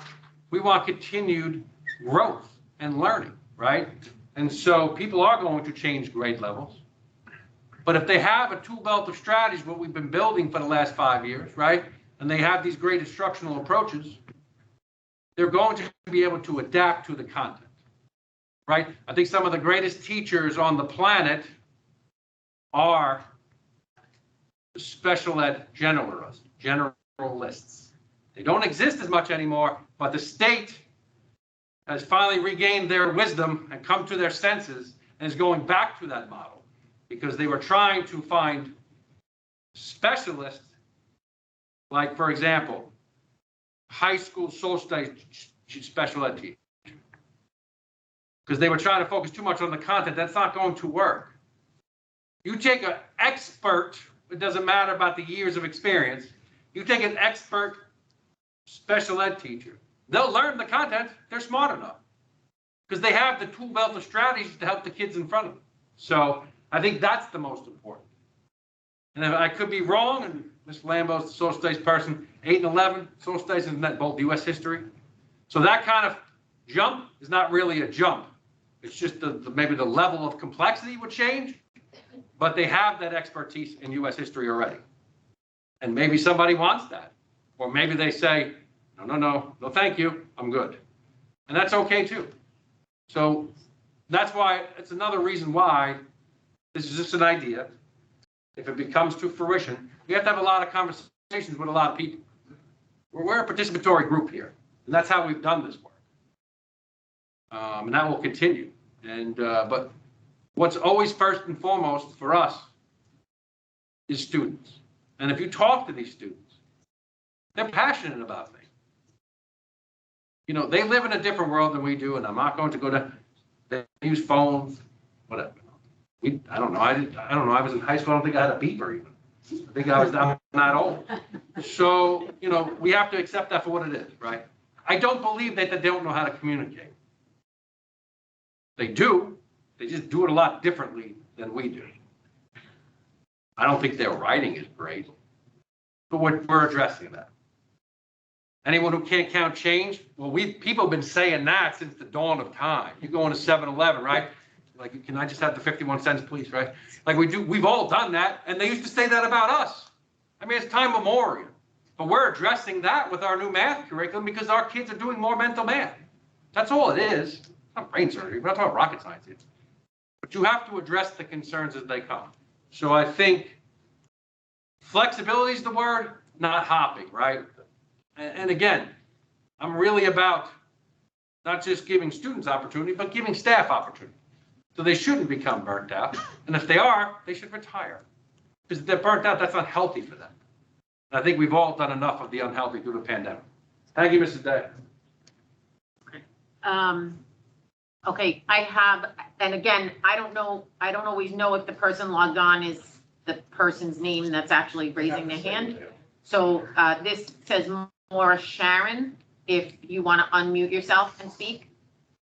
Hi, good evening. I just have a question regarding, I guess, the potential safety aspect of having a 7th grader who could be 12 years old with a 12th grader who could be 18 in the same building. Have we thought about the social impact of like keeping our kids safe in terms of the ban of grades, that are going to be sharing a space? Just because, you know, as a parent, you know, I have a 12-year-old who could be, you know, just interacting with, you know, people who are much, much older. Have we thought about how that could impact our kids socially? We think about it every day because it exists now, ma'am. We share one physical plant. So 7th graders are right now in the same building as 12th graders.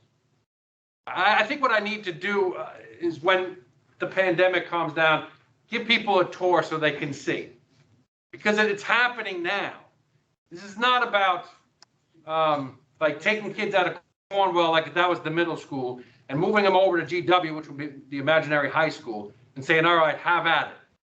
That's not what we're talking about here. The middle school is connected to the high school with a... They can't see you. You keep talking to that The thing. middle school is connected to the high school with a breezeway, right? It's one physical plant.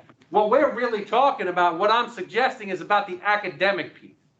Physically, they're already there. So the protocols are already in place. The only student who wouldn't have the protocols is the rising 7th grader. But that goes no matter what, you know what I'm saying? Okay, thank you so much. You're welcome. Mrs. Galina, I see your hands up as well.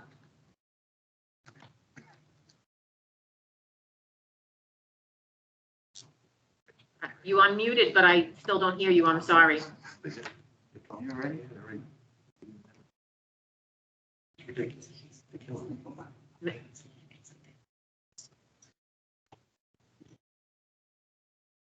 Mrs. Galina, I can't hear you. Are you typing? You could type. You can type if it's easier.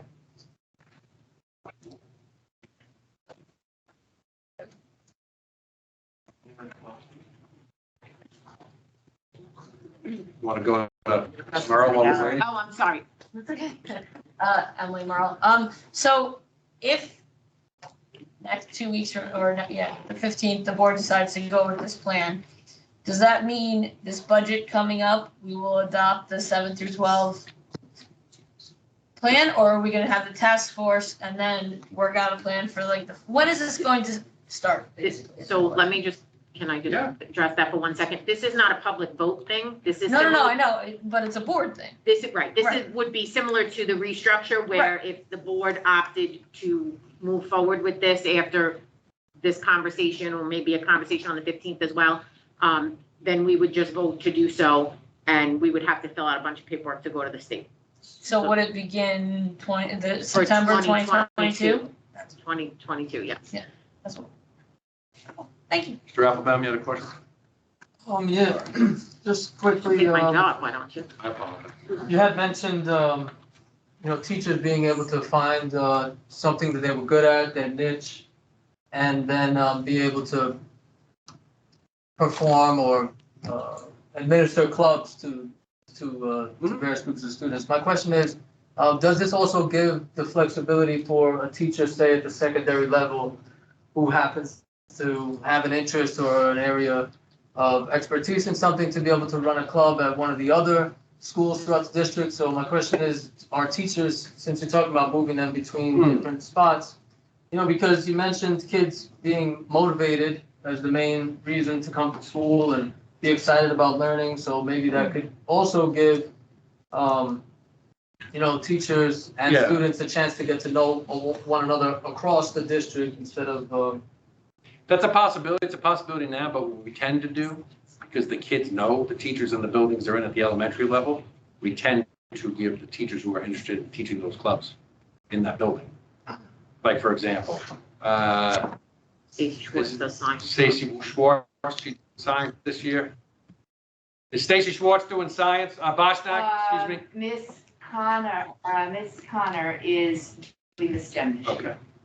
So I just to finish up, my point is that I know you mentioned it's about saving money, so I'm just hopeful that, maybe the board is going to consider finding a way to, have some of that money spread across the district, so it's not just focused on waiting for the kids to get to the 7 to 12 level, but building, motivation throughout the level so that when they get there. I understand. Want to get the younger kids going, and we've expanded the clubs, and as more interest comes for clubs, we are going to look at that. Matter of fact, I think I'm going to do personally is start some chess teams at Cornwall and GW, and introduce that to try to generate interest, because I think chess is a great game.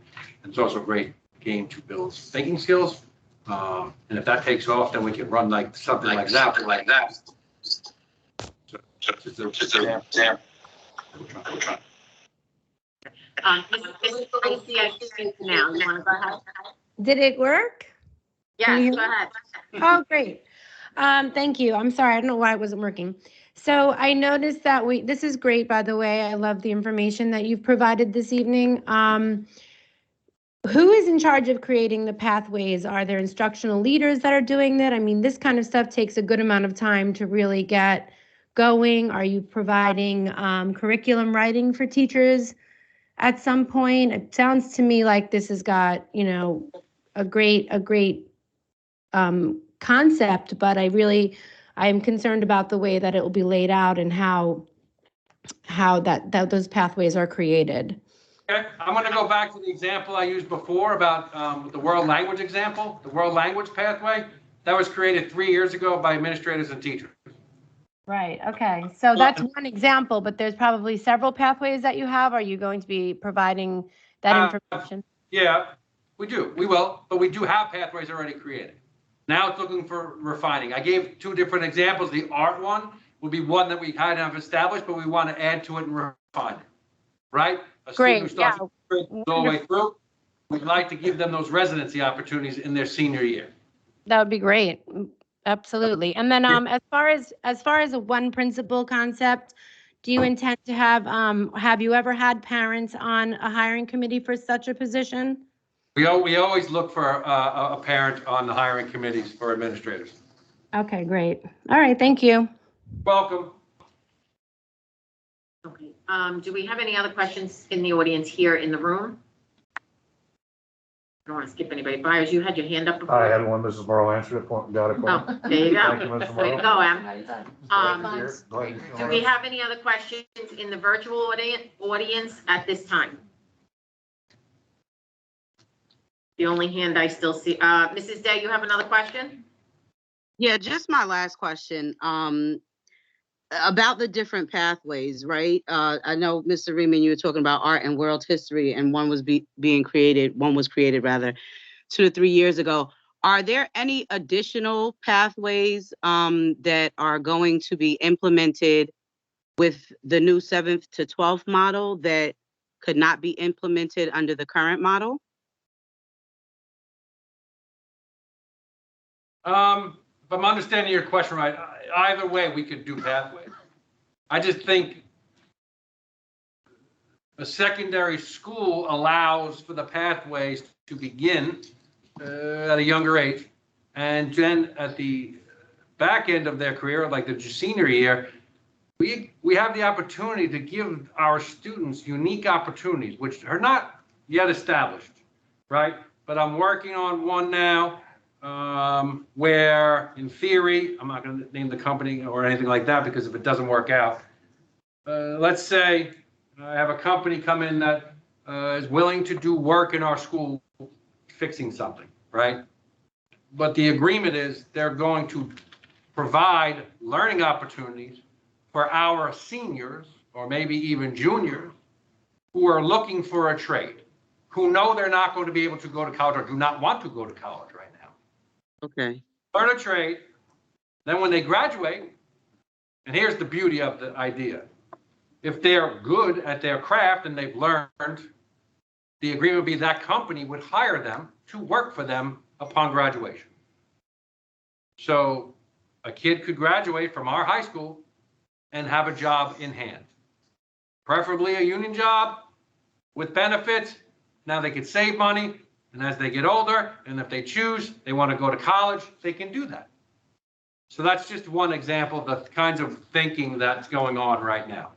So you're talking about vocational training as opposed to college attendance, if, you know, there is a specific area of expertise that one of the students are more interested in than moving on to a different academic level. Is that what you're?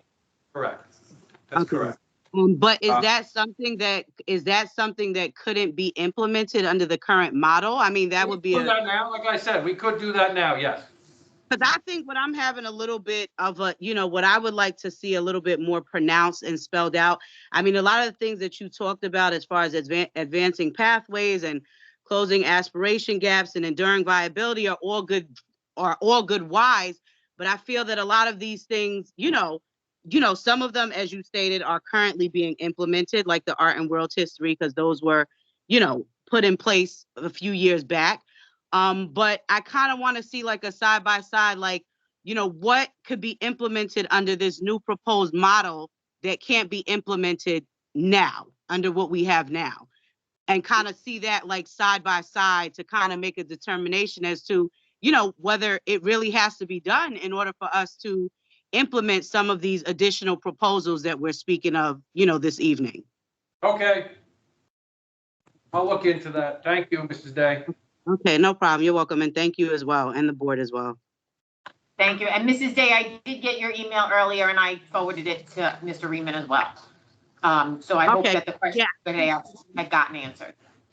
I see no other hands up in the virtual audience. I'm going to ask one more time in the audience in the room to see if anybody has any questions or anything that they'd like to add. If not, I'm going to take one moment to not talk about this 712. I want to say thank you to Mr. Riemann for your wonderful presentation and for the answers to all the questions from the audience and from the board. It was very thorough and we appreciate all the effort you put into that. I do just want to say one thing, very personal to me. If I do nothing else in all my time in West Hempstead, for all of those who said we couldn't get it done, there is a preschool in West Hempstead.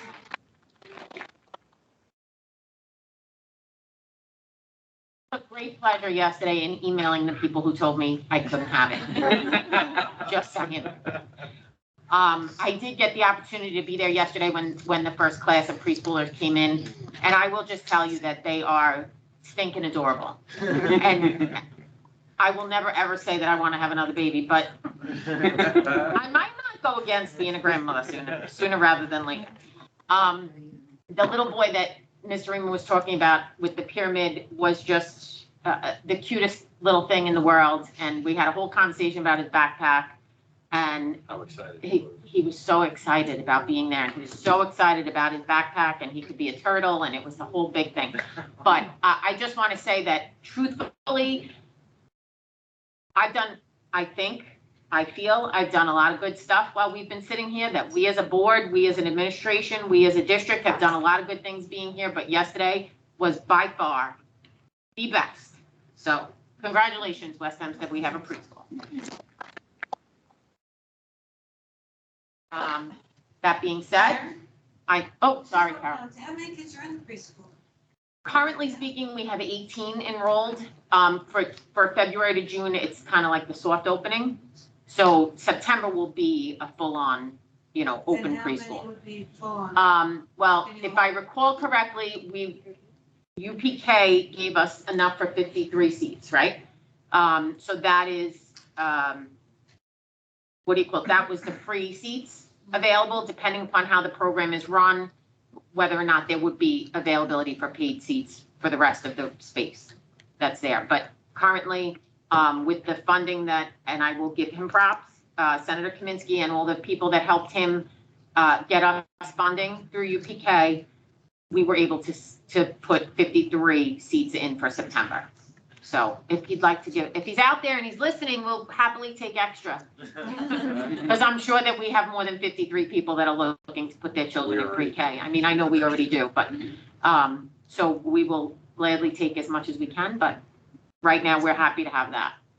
So thank you again to everybody that made sure that this happened for us. And at this time, I need a motion to move into executive session for advice of counsel. So moved. Second. All in favor? Aye. Thank you very much to all of you in the audience, both here and virtually, for joining us tonight. Thank you for all your questions. They were wonderful. If you have any further questions, feel free to email me.